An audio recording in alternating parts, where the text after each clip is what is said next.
Je vais blasphémer. Je vous préviens, chers chrétiens, chers religieux. Je vais commettre ce que vous considérez comme un blasphème. Par conséquent, je vous demande de vous retirer de cette vidéo. Ne la regardez pas jusqu'au bout. Si vous la regardez, c'est tant pis pour vous. Je dis ceci. Si Satan n'existait pas, personne ne se souviendrait de Dieu. Je reprends. Si Satan n'existait pas, personne ne se souviendrait de Dieu.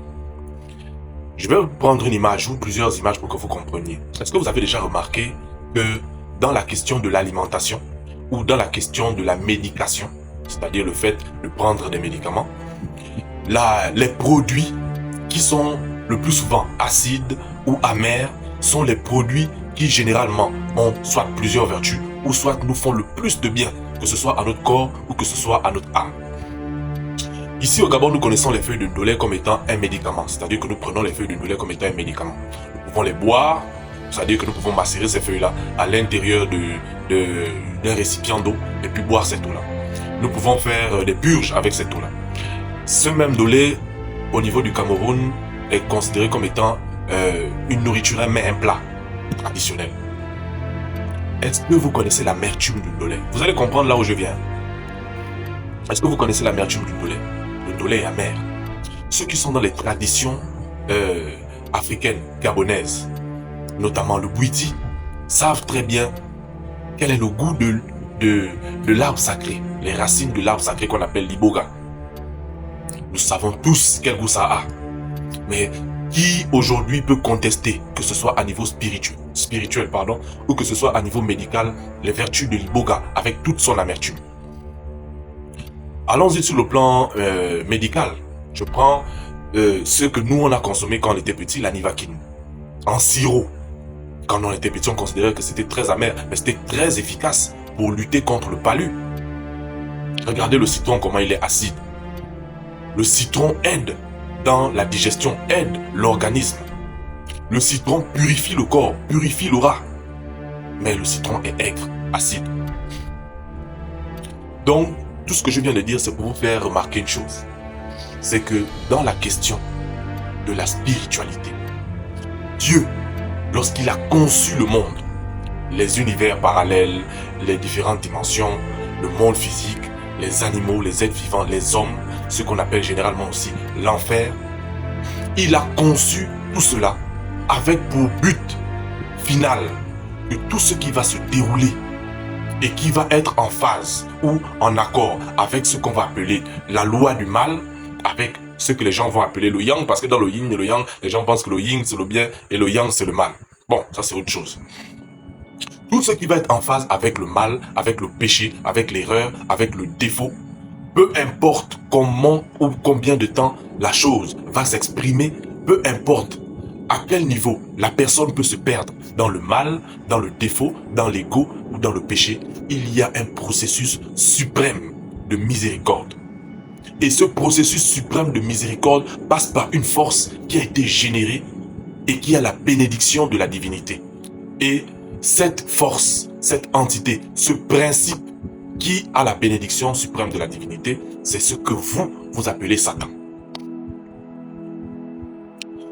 Vous aurez remarqué que ce qui emmène les gens dans les églises, ce qui emmène les gens à chercher Dieu, c'est parce qu'ils souffrent. Et à l'église, on vous enseigne que l'origine de la souffrance humaine, c'est le malin, c'est le diable, c'est Satan, c'est le prince du monde, c'est Lucifer, c'est Mammon, c'est Baal, c'est Belzébul, donnez-lui le nom que vous voulez. C'est ce qu'on nous enseigne. Mais les gens ne voient pas le message subliminal qui se cache derrière cette histoire. Nous ne sommes pas en train de voir que c'est par l'activité de Satan, ce que vous appelez Satan, par l'activité de ce que vous appelez diable, que vous vous retrouvez dans les églises. Si Satan ou le diable n'était pas là pour vous persécuter, vous n'aurez jamais mis vos pieds à l'église. Combien de personnes vont à l'église de manière sincère et honnête parce qu'elles ont juste envie de connaître la parole de Dieu? Combien? Sur une échelle de 1 à 100, combien de personnes sur 100 personnes vont à l'église parce qu'elles se disent « J'ai lu tel passage, je ne comprends pas, je vais commencer à aller à l'église pour avoir la lecture d'un guide par rapport à tel ou tel passage. » Il y a des gens qui peuvent venir mettre en commentaire « Moi je suis parti comme ça, moi je suis allé à l'église parce que j'étais juste attiré par la parole. » C'est bien pour vous, mais vous êtes peu nombreux vous êtes peu nombreux. Par conséquent, Satan travaille pour Dieu et avec Dieu. Il y a un passage dans la Bible qui dit que Dieu a tout créé, tout a été créé, même le méchant, pour le jour du Seigneur.